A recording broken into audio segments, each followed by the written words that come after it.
Hi guys, welcome to the Extra Edit channel. Well, yesterday I posted a video where I was talking about the latest update of the Blackmagic camera app for Android. One thing I noticed from the video is this one person who left a comment saying that I should also review the Finalcut camera app. Now, I haven't used this app before. It's still pretty new. I think it was launched a few days ago. With me today, we're going to download the app right now. I must tell that I have not downloaded this app on my phone before. I'm going to be downloading it right now with you. So let's go to Apple Store. Let's search for Finalcut camera camera app. All right, there it is. So let's download it. I'll authenticate that download. So it's going to take a few minutes, a few seconds. It's already done. My internet is pretty good. So when you download the app, the very first thing you see there is welcome to Finalcut Camera. Record professional videos with full control of your footage and connect to Finalcut Pro for iPad to capture multiple angles at once with live multicam. I'll click continue. I'll give access to the camera and microphone because it says required permissions. So I'll allow Finalcut to access everything. My location, of course, no, I don't need you to. So once you download the app, I must tell you that at first sight, this is how the app looks like. It looks like just like the ordinary Apple, like the ordinary built-in Apple or iPhone camera app that you have on your iPhone cameras, on your iPhone, not on your iPhone camera, on your iPhone. So that's how the app looks like. You can see the interface just looks very familiar. The big red record button in the center of the frame, like but at the bottom, but in the center. And then you have the magnification. I can see the magnification on my left. And then there's this other arrow pointing up. So when you click on that arrow pointing upwards, it has, I see a bulb here, which is for your white balance. So right now the app is set on auto white balance, which is 4200. 4200, I don't think that's true. Let me see. Let me point it to my RGB light here and see how accurate that is.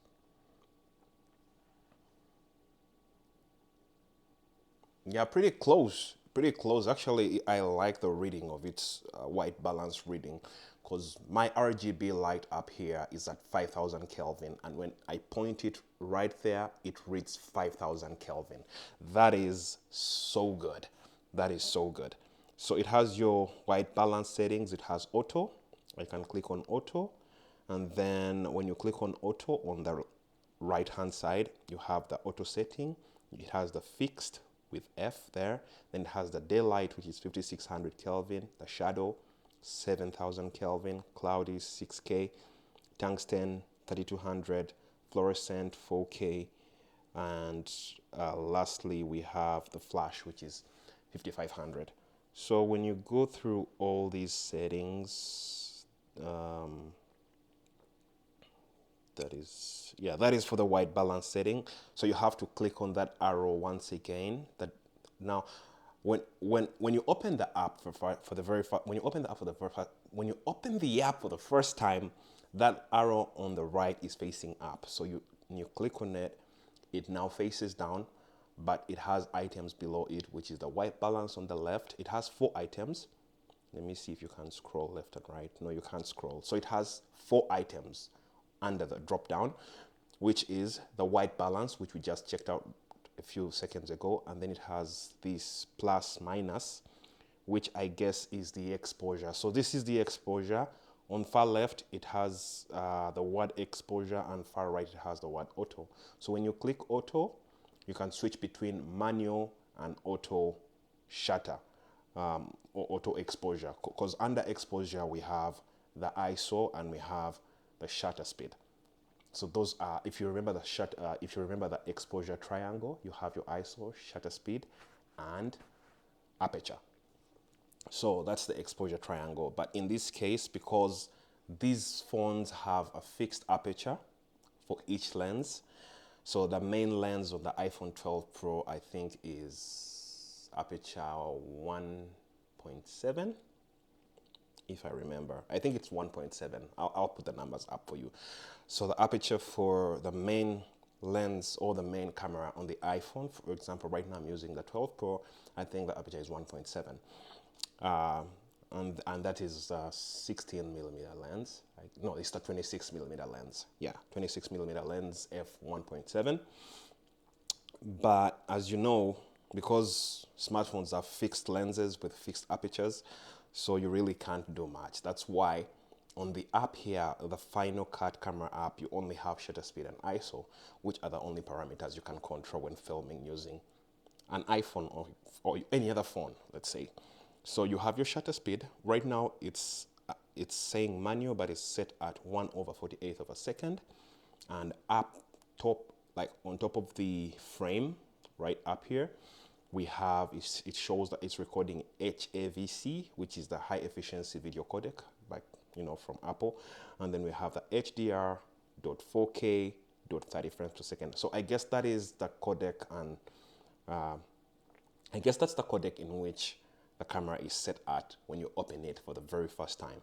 So when I click there on top, you have HEVC, HDR, 4K, and 30 frames per second. But like I was telling you, down here you have your shutter speed. So down here you have your shutter speed, like I said. So you can control your shutter speed. When you click on shutter speed, it pops up and then it goes away. Like you click on shutter, a shutter scale shows up, which allows you to manipulate the shutter speed, as you can see. You guys see that? That's a dirty diaper of my daughter. I have to throw it in the bathroom, but it's all right. Don't mind that.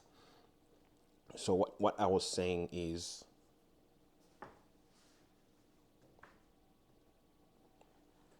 okay. All right. So that's my feet. Oh, I moved the camera. Okay, so this is what we have right now. And when you click on shutter, you can change the shutter speed. It goes all the way to 1/8,000 of a second. Then when you click again, you can bring all the way up to 1/30th of a second. Now for regular video, my recommendations is you can shoot at 1/48th of a second. I don't know if that holds up when you start filming. And then it has your ISO here, which runs all the way from ISO 64 to ISO 2500. I think that's okay. There's no problem with that. And then it shows you your lenses as well. Like, remember when I was talking about the lenses? That the iPhone has 3 fixed lenses. It has your 13 millimeter lens, it has the 26 mil, and it has the 52 mil. That is for the iPhone 12 Pro. I don't know what it is like for other models of the iPhone, like the 13, the 14, and the 15. So you have, so I recently made a video where I was talking about, if you guys remember the video that I made when I was talking about the Pro Movie Camera app versus the Blackmagic Camera app. And it looks like the Pro Movie Camera app had a wider range of these parameters when it comes to shutter speed and ISO. Now, I want to see what the values are for the Finalcut camera app. So when you go to the 13 millimeter lens and you go to shutter speed, your shutter speed goes all the way to 1/30th to 1/8,000, which is kind of fixed. Then 26 mil, the shutter speed is the same. The 52 mil, the shutter speed is the same. Now this is consistent with the Blackmagic camera app. I think that's so good. When you come to the ISO range, under the 52 millimeter lens, you have ISO 64 as the lowest, and then the highest is ISO 2000. So the ISO are different. For the 52 millimeter lens, your ISO runs all the way from 64 to 2000. For the 26 mil, your ISO runs all the way from 64 to 2500 or 2500. And then for the 13 mil lens, your ISO runs all the way from 64 to 2000. Yeah, so that clearly tells you that the 26mm lens is the better of the two, because it runs from 64 to 2500. So you kind of get a little bit more light when you use the 26mm lens, which is the main camera lens on your iPhone. And I mean, we all know this. If you've tried filming or capturing videos using your iPhone, different cameras, usually the wide, the super wide camera lens on the iPhone gives you poor footage because partly because of the low light. It performs poorly under low light. The same applies to the 52mm lens. Anyway, away from that, the other button down there is the autofocus. So when you click on autofocus, you have auto on the right, and when you click there, it shows manual. So which means now I can manipulate my focus point based on how I want to film. I think that's okay. I'll just switch it back to auto. So when you click auto on the right, it goes to manual, and when you click again, it goes to auto, which is okay. And then the last icon on the right hand side is an icon that looks more like a watch. I don't know what that is, but it has a little padlock in there. Let's click and see. Oh, okay. So it's a lock. It says right now it's it's ticked or with a check mark. It says unlocked, so which means I can manipulate my settings and change everything according to my taste and preference, so according to what I'm trying to film, depending on my lighting condition and what I actually am filming. So it has left, right, portrait. I think this is the orientation. Yeah, I think this is the orientation because I see left with an arrow pointing left, and then it has right with the arrow pointing right over that rectangle, and then it has portrait. So I guess this is, so that's my camera right out there. So when you click left, oh, it rotates the thing to the left. So the camera is rotated right now. That's why you see I have to rotate my camera. So I was holding it up like that, but when I clicked left, everything moved around. So my menu is on the right, and like my menu where I have the record button and everything, autofocus, like those items I was telling you about, the main menu is now on the right. And then on the left hand side here, we have the 30 frames per second, the 4K, the HDR, and the HEVC. It also has a very good display of how much time you're left to film, depending on your memory and I guess the battery life on your handset. Right now, it has a display of my battery life, which is at 50%, and the time is 35 minutes, which is kind of sweet. Top left corner up there, I can see my audio meter. It's picking up quite well. That is kind of sweet. I like the interface, though I like the interface on the left, how it's displayed on the left right now, but it's really so crowded out here on the right. Yeah, it's a little bit crowded. I'll switch back to so that's left. When you click right, this is what happens. Now everything is flipped upside down, so I have to turn my phone the other way. So now my cameras are at the bottom right there, and the record button and the main menu is now on the right. Is now on the right. Is now on the left. Sorry, is now on the left. Yeah, this is my left. This is my left. And the other menu, which shows the frames per second, the 4K, the HDR, and the HEVC, the battery, and the time, recording time limit that you have left, is now on the right. Okay, so that's how it's displayed. When I click again and turn into portrait, so this is what portrait looks like. So everything is at the bottom. The main menu is at the bottom, where you have your record button, your exposure, you have your shutter speed and ISO, you have your autofocus, and then you have the orientation. in which you want to film your video. Then down there, you also have access to your gallery. That is bottom left corner. You have access to the gallery.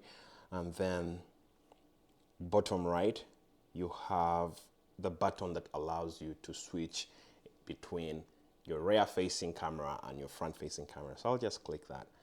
And that is how I look like. Oh my God, the light is terrible. I'll go into my white balance and bring that white balance right all the way down to 5,000. And then I'll bring my ISO all the way down to 64. That looks good. My shutter speed, I'll bring it down to, because right now it says 30 frames per second. So I'll set my shutter speed to 1/60th. Right there. No, that's 1/50th. That's 1/96. Right there. I think that looks good. Let's hit record. So right now it says my recording time is 24 minutes. Let's hit record and see. So right now it's recording HEVC, which is the high efficiency video codec. HDR, I don't know whether HDR is turned on. Yeah, HDR HLG is turned on, but I don't know if I should record in that. Maybe I should record in Rec 709 so that, okay, yeah, I'll switch it to Rec 709, just keeping everything basic. 4K, of course, which is not true 4K. This is ultra high definition. We all know, if you didn't know, when a phone shows you that you're recording in 4K, usually it's not the true 4K. The true 4K has a different dimension. I think it's 4:1 something by 3 something. That is the true 4K. But most phones record what they call ultra high definition, which is the 3840 by 2160. So that is not 4K. Don't lie to us. Okay, it's ultra high definition, but it's written here as 4K. All right, so I'll leave it at, ultra high definition, 30 frames per second. I'll go with 24 frames per second, and yeah, 24 frames per second. And I'll bring my shutter speed to 1/48th. I guess that's that, and then I'll hit record. So right now I'm recording in portrait mode. I kind of like how the light really looks like. My light is really, really, really good. And that is how this camera is performing right now. That is the Finalcut camera app for you. Let's end this recording. Okay. So right now after recording, it showed me that I am left with 29 minutes of record time, which I kind of feel it's good to always know how much record time you're left on your camera. You don't want to be recording a video that is going to last for over an hour only to be cut short by the record limit. But now at least you have an idea. When that timer is right up, not the timer, when you have that time limit showed to you, you know how long you have to record. Or if you know that you're going to be recording a very long video, but in bits and pieces, you know exactly how much time you have left. It's kind of a guide to help you record better and making sure that you capture all the shots you need. Okay. I guess that's that. I'll switch back to the back-facing camera, and that's what we got. So let's see. So when you turn on the front-facing camera, white balance is fixed. Okay, that's okay. And then my shutter speed is at 1/48th. My ISO is okay. Let's see. Now, what I want to test out is I want to test out what happens when you switch in between. I want to test out to see if I can switch in between the cameras while filming, because with the Blackmagic camera app, I can switch in between the cameras. I can switch between my wide, my ultra wide, and my telephoto camera lens, and even I can switch back. I can switch to the rear or front-facing camera while recording. But with the Blackmagic camera app, when you do the switch, the footage appears upside down. Like if I started recording my video with the front-facing camera and switch to the rear-facing camera, the footage or captured by the rear-facing camera is going to appear upside down. Like that is with the Blackmagic camera app. But I don't know with the Finalcut camera app. So let's go. I'll still hold my phone in portrait for demonstration purposes, okay? And everything is set. My white balance is set. My white balance is set at 5,000. My shutter speed is at 1/48 of a second. ISO is at 64, which is the best ISO for the 26 millimeter lens of the iPhone. So let's hit record. So right now it's recording, and my record limit or my recording time left is 26 minutes. And surprisingly, actually, when you hit record, you cannot switch to a different camera lens. You cannot switch to a different camera lens when you begin recording using the Finalcut camera app, unlike the Blackmagic camera app that allows you to switch in between lenses. So right now I am filming using the front-facing camera, and when I hit record, that icon that allows me to switch between the front-facing and the rear-facing camera is gone. It's not there anymore. So when you hit record using the front-facing camera, what you have at your disposal, you can see your audio meter, which is very sweet. It allows you to monitor your audio to see how loud or how silent your audio is. Then you also have your shutter speed, which I think you can adjust during recording. Let's see. That's good. I can adjust my shutter speed during recording. I think that's okay. I can adjust my white balance during recording. Okay. So it has the zoom function on the left. So when I hit the zoom, I can see right now the front-facing camera is a 23 millimeter camera. And let's see. It can't zoom. Oh, there we are. It's zooming. Okay. Whoa.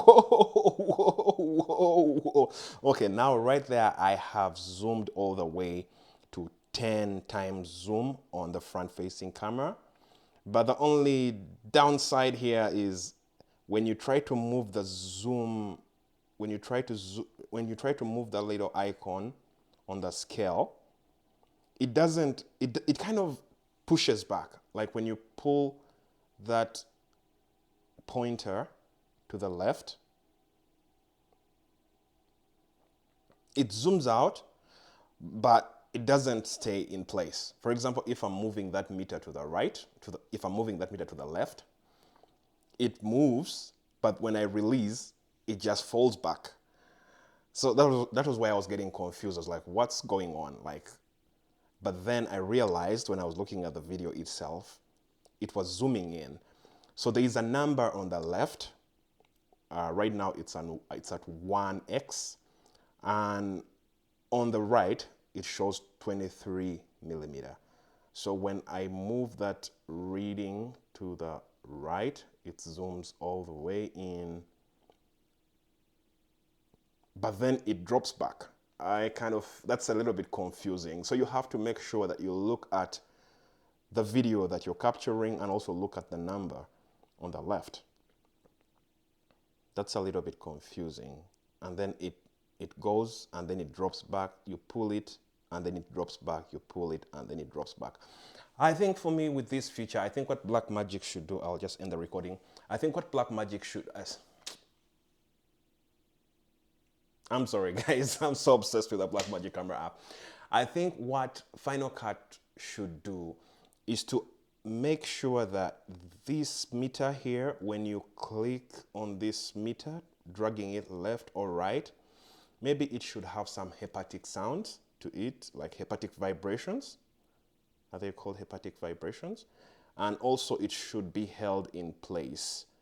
But it's not. When you try to move it to the left, it just drops back. Move it to the right, it just drops back. However, it zooms in, but it drops back, which is a little bit confusing.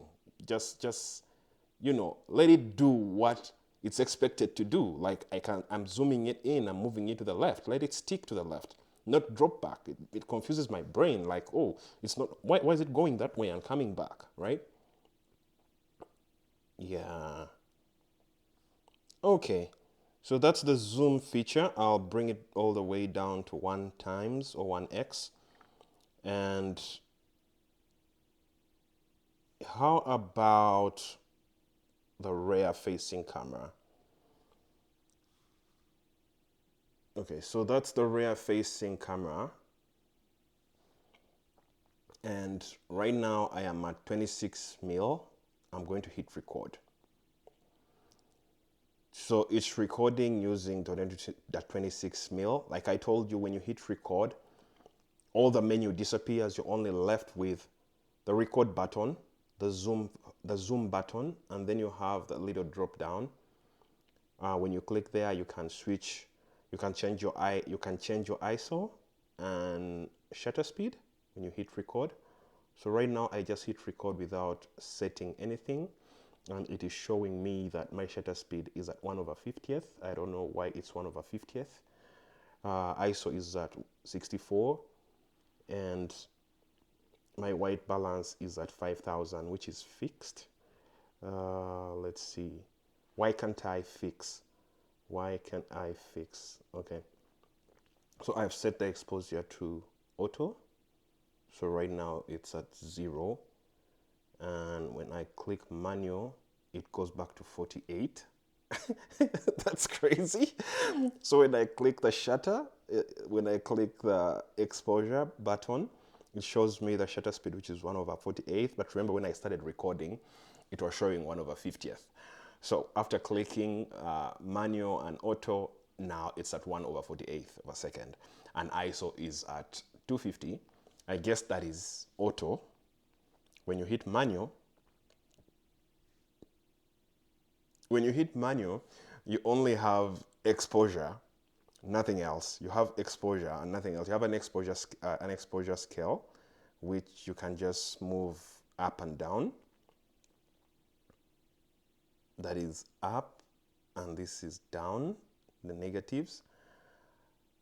That is -6, and that is +6. So when you're in auto, you really can't, I don't know, is this manual, is this auto? I'm really so confused. Like, this menu is so confusing. So this is so confusing, guys.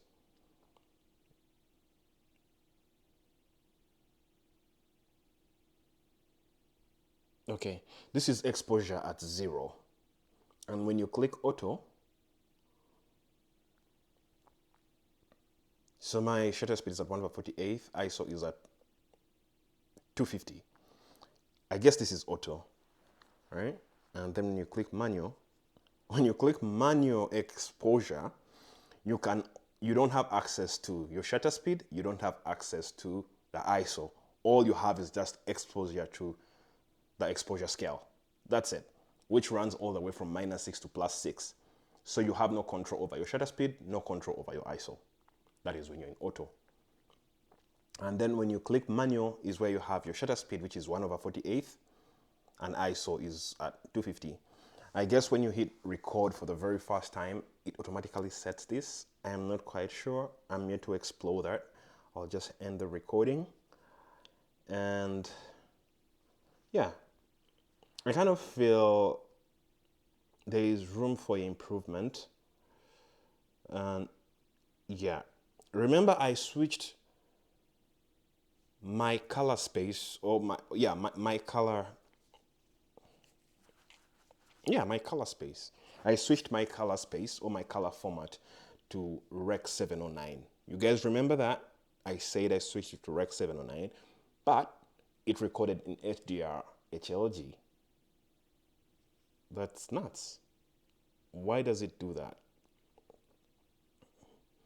And then when it comes to the frame rates, okay? So when you talk about frame rates, you can record 24 frames per second, 25 frames per second, 30 and 60 frames per second at 4K. How about if you bring it down to 1080p? So at 1080p, we can record the same 24, 25, 30, and 60. 720, let's bring that resolution down. It's the same. It's the same. 24, 25, 30, and 60. Of course, like I told you guys, I'm using the iPhone 12 Pro, so that could be a limitation. But when I use the native camera app within the iPhone 12 Pro, I can shoot all the way up to 240 frames per second if I'm shooting at either 1080 or 720. Why doesn't it support that? Because after all, the iPhone camera app can do that. Anyways, final thoughts. Let's see. Let's first go to the settings. So when you come up here, top right corner, you have your little, it's like a wrench or a gear icon, like the settings icon of the iPhone. It's right here, top right. When you click there, it has your preferences, which shows you the codec, the video codec, which is H.265 right now. So when you click there, you only have one video codec.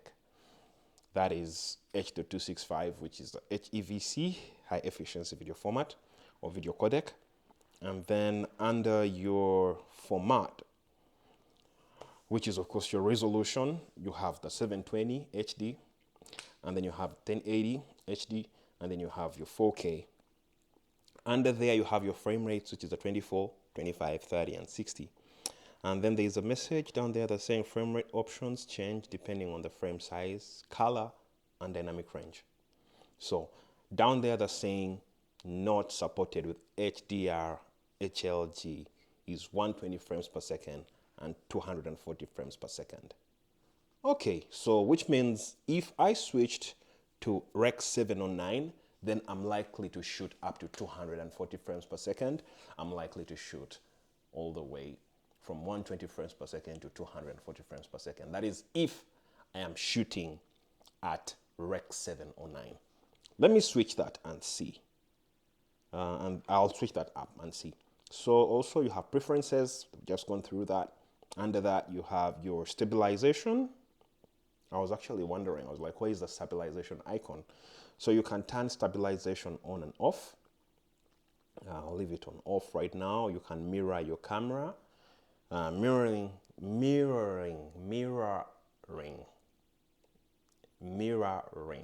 right? Mirroring the camera means that if I am pointing my camera towards me right now, my left is my left, like it's what I see. And my right is what I see on the camera. So when you turn on mirroring, it does the opposite, right? So your left becomes your right and your right becomes your left. Something of a sort. Okay. It's sometimes confusing.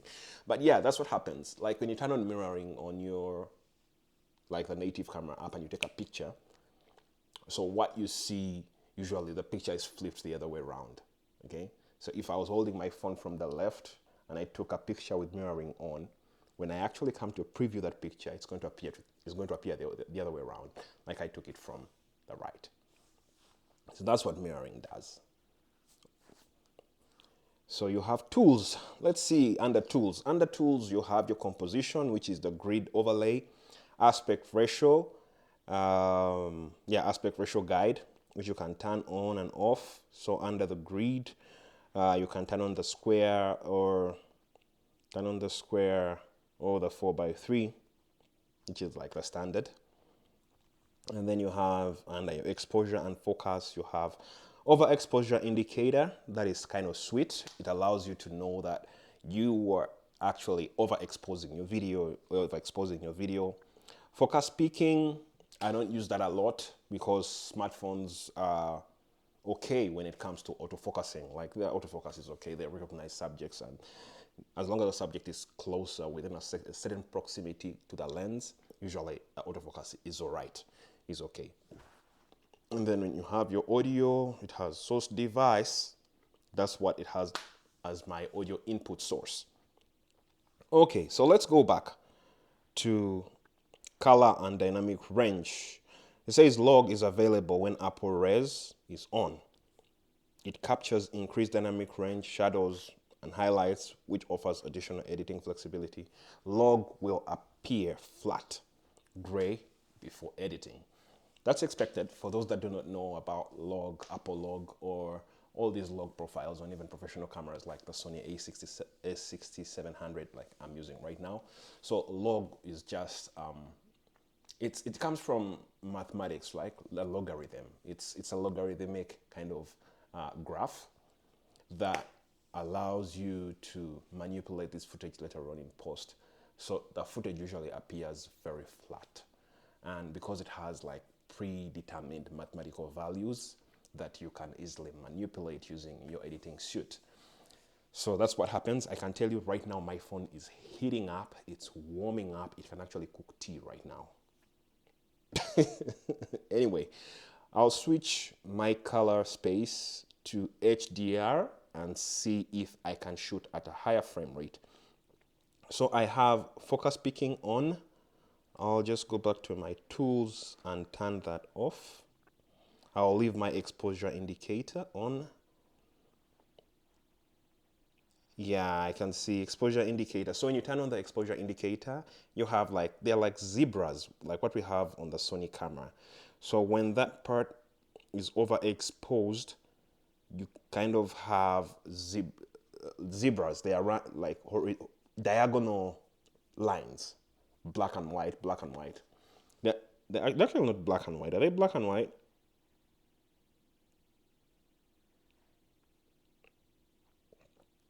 They are not black and white. It's just white. Yeah, they're just white lines that run diagonally across the frame.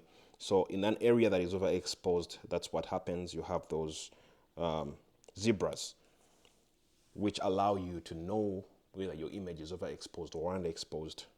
What happens for underexposed? Let's see.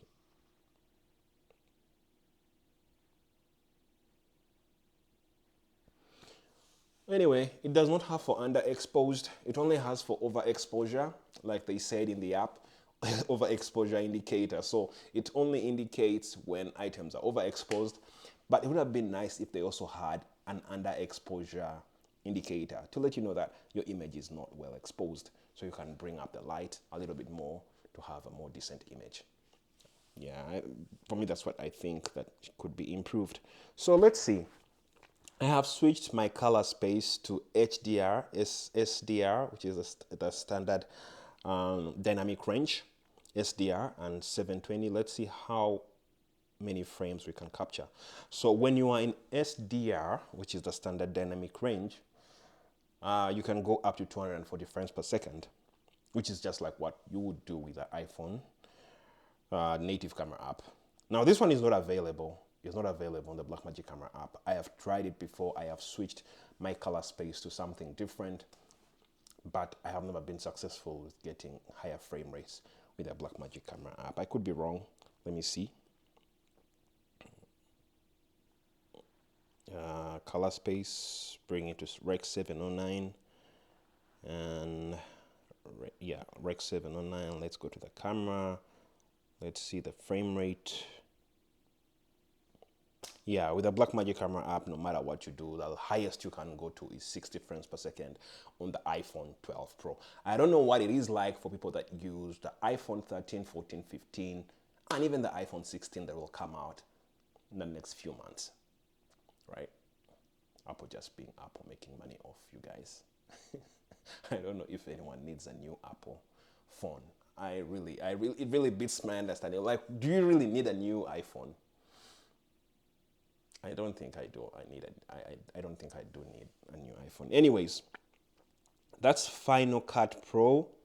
So when you switch to SDR, or the standard dynamic range, you can capture up to 240 frames per second. But when you are in HLG or HDR, high dynamic range, you can only capture up to 60 frames per second. Yeah, which is kind of standard with the iPhone main camera app. So I guess that's that. And also I must tell you, after switching to HDR to SDR, the standard dynamic range, and filming at 720p, the timing or the recording limit also increases. So right now at 720, So right now at 720p, I can record up to 2 hours and 16 minutes with a battery of 37%. If I switched that to 1080, my record limit goes all the way down to 53 minutes. And the higher the resolution, the more the processing power, and the lower the camera performance. Now, I made a video not a few months ago. Yeah, I was talking about factors that affect the Blackmagic camera app, and not just the Blackmagic camera app, but smartphone filmmaking, like things that affect your camera app when using your smartphone to film. And amongst them, I talked about the resolution. So a higher resolution means more processing power, which means lower recording time limit. So this is very consistent. So right now, SDR, 4K, 24 frames per second, HEVC, I can only record 13 minutes of video footage with my battery at 36%. So if you want to get the most out of any camera app, just be mindful that higher specs means more battery consumption, means more processing power, which leads into lower recording time limits. So my overall thoughts about this app, I kind of feel there is more room for improvement, especially when it comes to the zoom feature I talked about. Like when you zoom, like that meter reading there, when you try to push it to the left, it simply doesn't hold. It just comes back to the right. But it's something you can work with and get used to over time. The more you use the app, you can get used to how that works. But my thoughts are they should make it fixed with haptic sounds in between there. So like when I move it, it should kind of vibrate to let me know that, there's movement happening. But instead, you just see your video zooming in or zooming out, and with that little meter reading, just sliding back in space. Yeah. Yeah, I don't think there's... What other thing? Image stabilization. Like that is away from the menu. Like when you open up the app for the very first time, when you open the app and you want to record, the image stabilization function is hidden away in your function. So for example, if I am recording right now and I need to turn on the image stabilization, maybe I forgot to turn it on when I hit record and I want to turn it on. So I have to, I think, end the recording or go into the menu. Let's see. When I hit record, I don't have access to the menu, okay? I don't have access to the settings menu. So I have to end the recording, go up there into the settings, and then turn on image stabilization, which I kind of feel is not the best thing to have. I feel just like the way the Blackmagic camera app is designed, there should always be an image stabilization icon on the user interface when you hit record. Like it should be accessible. When I hit record, my image stabilization should be accessible all the time. So I know I can turn it on, I can turn it off. If I happen to record and had forgotten to turn it on, I just simply hit turn on image stabilization. Then it shouldn't allow, it should just automatically turn on and not necessarily require me to end my recording in order to turn on image stabilization. And I must tell that some moments are priceless. Like when you miss them, you've missed them. They are gone, they are gone. So which means if you're recording and you didn't turn on image stabilization, just know you just have to keep recording, because otherwise you may miss the moment. But if it is in a more controlled environment, then you can end the recording, turn on image stabilization, and continue recording. So I guess that's what I wanted to say. I can see here you can monitor your audio, which is a very good thing. So I'll put this up through its paces in the next video, but for now, that is what I had to say, or that is what my first impression of the Finalcut camera app has been. So I'll also make a video. I'll also make a video about a comparison between the Blackmagic camera app and the Finalcut camera app to see how these put up against one another. So yeah, that's what I had for you guys. If you like the video, if you like more insights about this Final Cut camera app. Let me know in the comment section what has been your experience using the Final Cut camera app, and what do you think needs to be improved from a user's perspective. Let me know in the comment section. Otherwise, I love you guys. Thank you for watching the video. You guys are the reason why you keep me creating. So thank you. What was the name of this guy? I'll just pull up his name. I don't know if he's okay with that. Come on.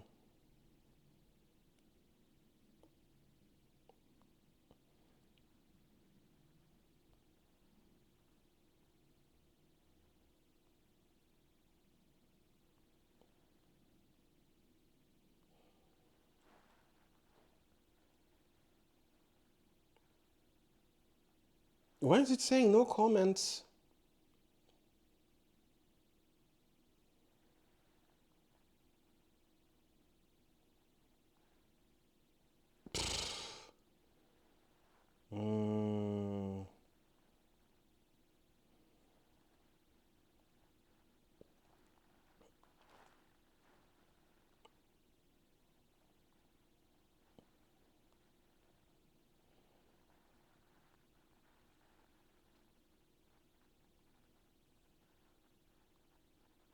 Okay, let's pull up. Where are my comments? I can't see. You guys know how to see the comments. I saw that comment and I just can't see it anymore. Where did it go? I guess I just have to go to YouTube.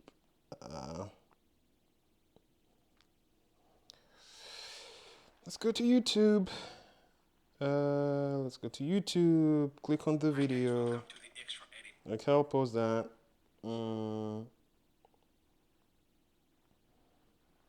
Where did the comment go, man? I don't know where the comment is. Hey, where is that comment? Which video did he comment on? Did he comment on this one?